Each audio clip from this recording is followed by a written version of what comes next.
안녕하세요. 오피탈 인베스팅이에요. 오늘은 라이브는 아니고 녹화를 하게 됐는데 부득이하게 사실 그제랑 어제랑 해서 좀 한 가지 살짝 해프닝이 있었는데 이런 글들이 많이 돌아다녔어요. 은행 시스템에 비상이 발생했다. 이제 레포 대포가 급증하고 그리고 뭐 50억 달러 급히 쓰여서 이거는 은행이 파산하거나 유동성 위기가 터진 거다라는 말이 돌아다니면서 되게 공포심 같은 게 양산됐었고 다행히 주말이어서 뭐 크게 일은 없었는데 그러면서 저한테 문의하시는 분들이 좀 있었어요. 이게 어떻게 된 일이냐. 근데 보자마자 별거 아니니까 걱정할 거 없다라고 말씀드렸지만 한번 이거에 대해서는 좀 설명드리고 싶었어요. 이게 연준이 어떻게 금리 같은 걸 통제하는지. 그래서 이 영상을 다 보시게 되면은 이제 이 일이 생각보다 별일이 아닐 수 있다라는 거를 알 수가 있고, 그리고 여전히 시장의 롱 포지션은 유지해야 된다라는 걸 알 수가 있는데, 천천히 시작해 볼게요. 자, 일단 이거에 대한 큰 개념을 알려면은 우리가 QT의 얘기를 해야 되거든요. QT.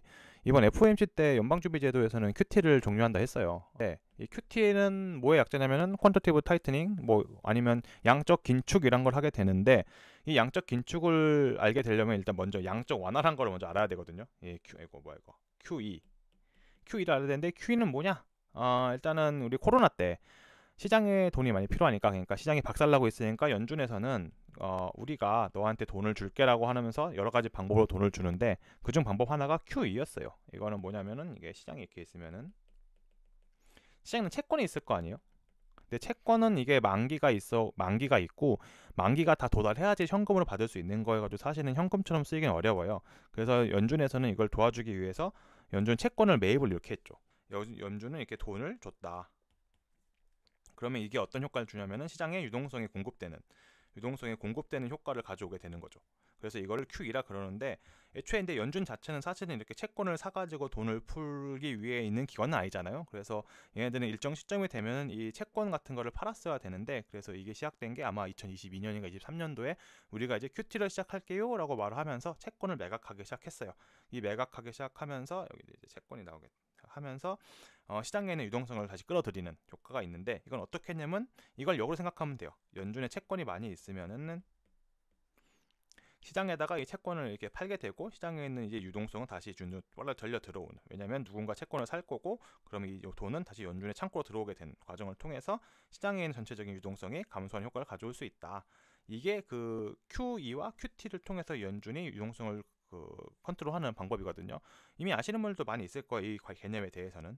자, 그럼 이 QT를 하게 되면 어떤 일이 발생하냐? 그러면 일단은 은행에 있는 돈들이 빠져나가겠죠. 시장에 있는 돈이 빠져나간다는 건. 그래서 은행에 있는 지급 준비금이라는 게 쭉 빠지기 시작할 거예요. 그걸 그래프로 볼 수가 있는데, 자, 이 보면은 이제 이거는 은행이 갖고 있는 지급 준비물의 수치가 이게 쭉 내려가는 걸 볼 수 있고, 근데 여태까지는 괜찮았던 게 우리가 많이 들어봤던 것 중에 RRP라고 있을 거예요. 이 RRP 같은 경우에서는 은행이 초과되는 유동성을 잠깐 동안 예치해둘 수 있는 연준의 창고 같은 건데, 일종의 그러니까 은행들을 위한 예금 창고라 그래야 되나? 그래서 그런 것들이 있어서 원래는 영래포 잔고가 이렇게 되게 어반던트하게 많이 있었는데, 이게 점점 축소돼가지고 여기 보시는 것처럼 거의 끝에 다다라서 이제 거의 없는 상태까지 내려오고 있습니다. 그래서 이거의 효과가 뭐였냐면, 아까 말씀드렸던 QT를 통해서 시장에다가 채권을 던지고 그 시장의 유동성을 빨아들이는 과정에서 발생하는 유동성 충격을 이 RRP의 이런 되게 풍부한 자금력으로 흡수해주고 있었는데, 보시는 것처럼 여기 이미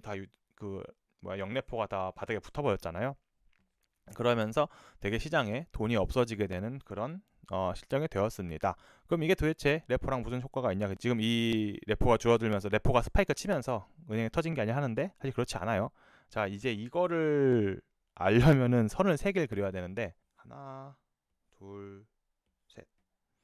이제 좀 외계어가 시작되는데, IORB, SRF, 여기는 ON RRP. 금리죠. 이렇게 있어요. 이거는 이제 연방준비제도에서 금리를 어떻게 결정하냐는 거를 체크하는데, 우리가 항상 FOMC를 보게 되면은 파월이 뭐라 그러면 우리 오늘부터 이제 금리를 4.5로 맞출 거예요. 뭐 아니면 4로 맞출 거예요. 이렇게 하면서 우리가 50bp 인하하겠다, 25bp 인하하겠다 이렇게 말을 하게 되는데, 이거를 어떻게 통제하냐에 대한 이야기거든요. 뭐 제가 지루할 수 있지만 한 번만 들어두면은 진짜 평생 써먹을 수 있어요. 이 내용에 대해서 미국이 망하지 않는 한. 자, 여기가 공산주의 국가도 아니고 이 사라는 거를 갑자기 은행한테 가서 너네 이거 4 이상 받으면 사형 뭐 이런 말을 못 할 거 아니에요. 그래서 연방준비제도에서는 다양한 이런 시장적인 그런 제도를 통해 가지고 은행들이 자유롭게 금리를 결정할 수 있게 좀 도와주고 있는데, 이 IORB라는 걸 먼저 보게 되면 얘는 되게 기준이 된다 생각하면 되거든요. 이 IORB는 여기 IORB 기준, 이게 왜 기준이냐면 이 IORB는 은행만 쓸 수 있어요. 은행만 쓰면서 이 IORB는 일종의 은행의 예금으로서 은행이 연준에다가 돈을 예치하게 되면은 특정 이자를 받을 수 있고, 예를 들어서 이거를 4로 생각해 볼게요. 4%라고. 그러면은 한 가지가 또 등장하는데, 여기에 SOFR 혹은 소파라고 부르거든요. 이렇게 소파. 얘는 이 소파라고 불리는 거는 그냥 어렵지만 그냥 시장 금리 생각하면 돼요. 그래서 얘는 보통 이렇게 왔다 갔다 하는 형태를 띠고 있거든요. 이렇게 금리는 변하게 되니까요. 어떤 일이 발생하냐면은, 만약에 소파 금리가 이 IOR보다 위에 있으면은 은행들이 이 소파에 빌려주고 싶겠죠. 왜냐, 예를 들어 소파가 지금 뭐 4.2%라 생각해 보면은 IORB는 4%밖에 이자를 안 주는데 소파에서는 4.2%를 주게 돼요. 그러면은 은행들 같은 입장에서는, 뱅크 같은 입장에서는 소파에다가 돈을 주고 싶었죠. 그러면은 소파에다가 되게 돈을 빌려주고 싶은 사람이 많아지니까 이 소파 금리가 하락을 해요. 왜냐면은 그 가끔 그런 거 있잖아요. 은행에서 대출 같은 거 많이 해주고 싶을 때 갑자기 대출 금리 깎여 나가잖아요. 뭐 신한은행에서 4.2%였는데 갑자기 다음날에 하나은행에서 4.12% 하고 어디서는 갑자기 4.0%대 특가 대출 막 이렇게 나오는 게 있는데, 기억하시는지 모르겠지만 그런 게 있었어요. 그냥 똑같이 이게 내려오게 된다. 근데 만약에 소파 금리가 너무 내려와가지고 여기까지 내려가게 되면 어떤 일이 발생하냐면은, 이때 막 예를 들어 4가 아니라 3.8%가 됐어요. 그러면 은행 입장에서는 얘네한테 돈을 빌려줄 이유가 없는 거예요. 그래서 다시 이 IORB로 돈을 갖다가, 그럼 다시 얘는 상승 압력을 받겠죠.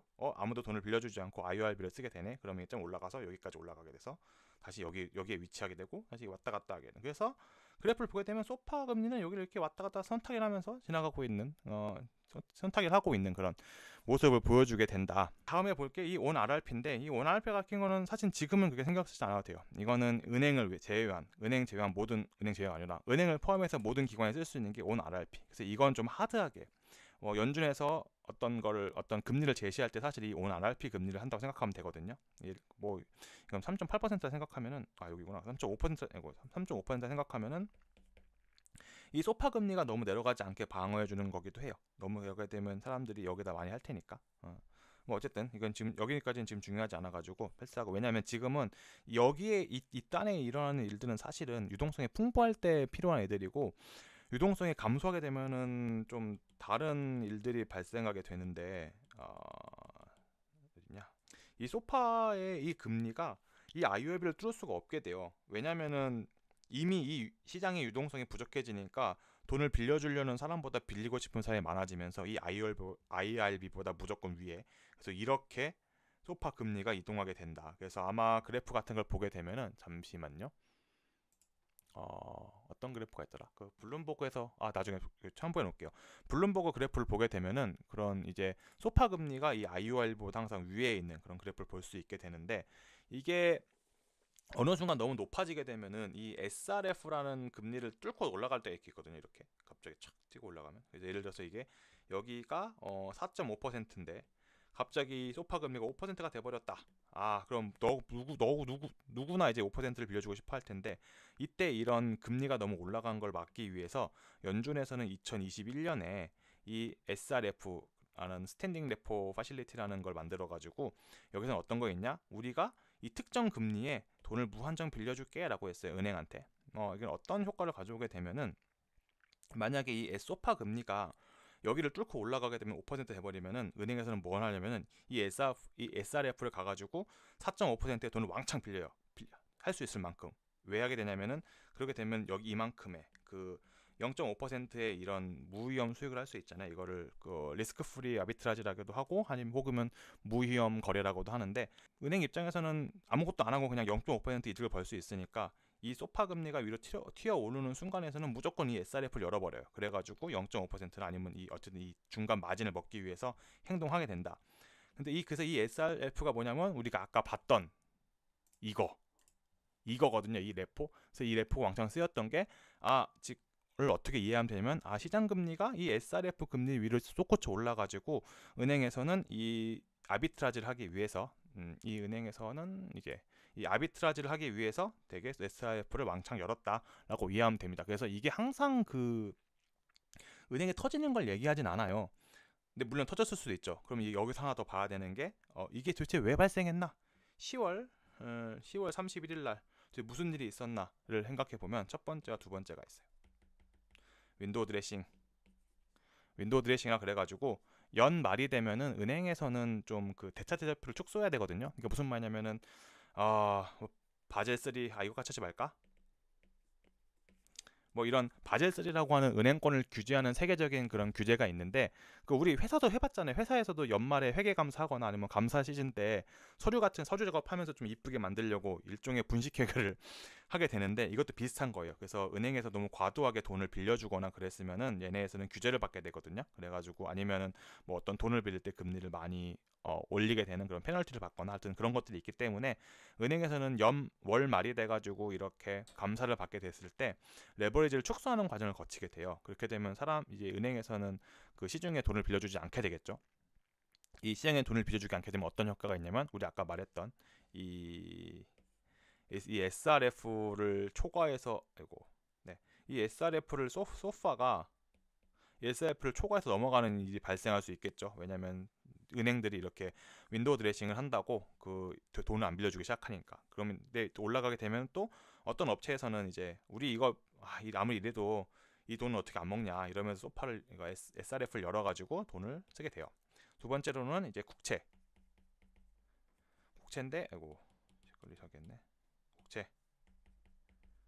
국채인데 이제 그 10월 31일 날에 국채가 대규모로 만기가 발생한 게 좀 있었거든요. 그래서 국채를 이제 만기 시키면서 이제 현금이 왕창 들어가게 되니까 또 다시 소파를 자극하게 됐죠. 왜냐하면 시장의 유동성이 부족하게 되고 그렇고 이제 소파가 다시 올라가게 되면서 이 SF가 왕창 열리게 되는 효과가 있었다. 그래서 이게 뭐 은행권이 터졌다는 거를 하기보다는 이제 되게 시장에 지금 유동성이 부족해졌다는 걸 뜻하는 거거든요. 이런 모든 일련의 사태 자체가 이 정도의 일은 사실은 국채가 만기가 다가오고 그리고 이 윈도우 드레싱 하는 거는 사실 분기마다 그 월말마다 있었던 일인데 왜 이렇게 여태까지는 발생하지 않고 지금 갑자기 발생했냐를 하게 된다면은 이거는 사실 이제 유동성이 많이 부족해졌다. 그래서 이거에 대한 힌트를 볼 수 있었던 거는 10월 30 날에 이제 FOMC 14일도 그랬나요? 하여튼 이 전부터 계속 베론 파월 연준 의장께서 우리는 이제 QT를 종료하겠다라고 말씀하셨던 게 사실 이런 사태를 다 예견하셨던 거라고 생각하고 있고 그래서 이거의 함의를 생각해 봤을 때 이제 조만간 QT가 종료되면서 이제 조만간 유동성을 공급할 일이 올 수도 있다. 그러니까 QT로 끝나는 게 아니라 이런 식의 레포 쇼크가 발생하지 않기 위해서 중앙은행에서는 돈을 공급해야 된다는 걸 저는 좀 생각하고 있거든요.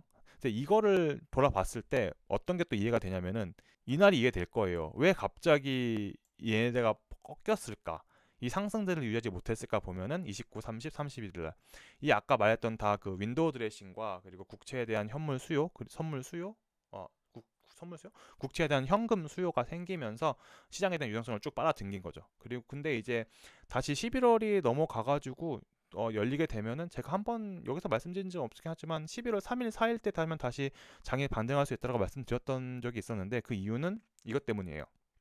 아까 말했던 대로 윈도우 드레싱이 이제 그럼 끝나고 그리고 국채에 대해서 만기로 돼서 넘어갔던 그런 것들이 다시 정상화되면서 다시 시장에 올라갈 수 있는 동력을 봐주게 될 것이다. 그리고 연준에서는 아까와 같은 그런 레포 쇼크가 발생하지 않기 위해서 유동성을 공급할 수 있는 창구를 많이 갖고 있기 때문에 그렇게까지 막 박살나지가 않다. 그리고 우리가 지금 이걸 다 보고 있잖아요. 이런 것들을 서양에 있는 속담 중에 제가 가장 좋아하고 있는 게 있는데 그게 이제 우리가 보고 있는 솥은 끌어넘치지 않는다라는 말이 있어요.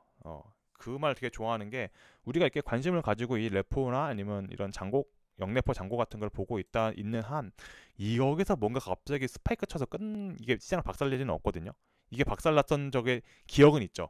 그렇기 때문에 우리가 항상 이거를 위험하게 생각하고 잘 보고 있지만 오히려 그렇기 때문에 더 안전하다. 그래서 저는 다시 한번 미장의 상승을 생각하고 있고 그리고 산타넬리는 올 것이다 라고 생각하고 있습니다. 네, 오늘 여기까지고요. 이제 내용이 좀 어려울 수 있는데 한번 좀 천천히 보시면은 미국의 중앙은행이 어떻게 금리를 결정하는지를 좀 알 수 있는 좋은 자료가 될 수 있었기를 생각합니다. 네, 감사합니다.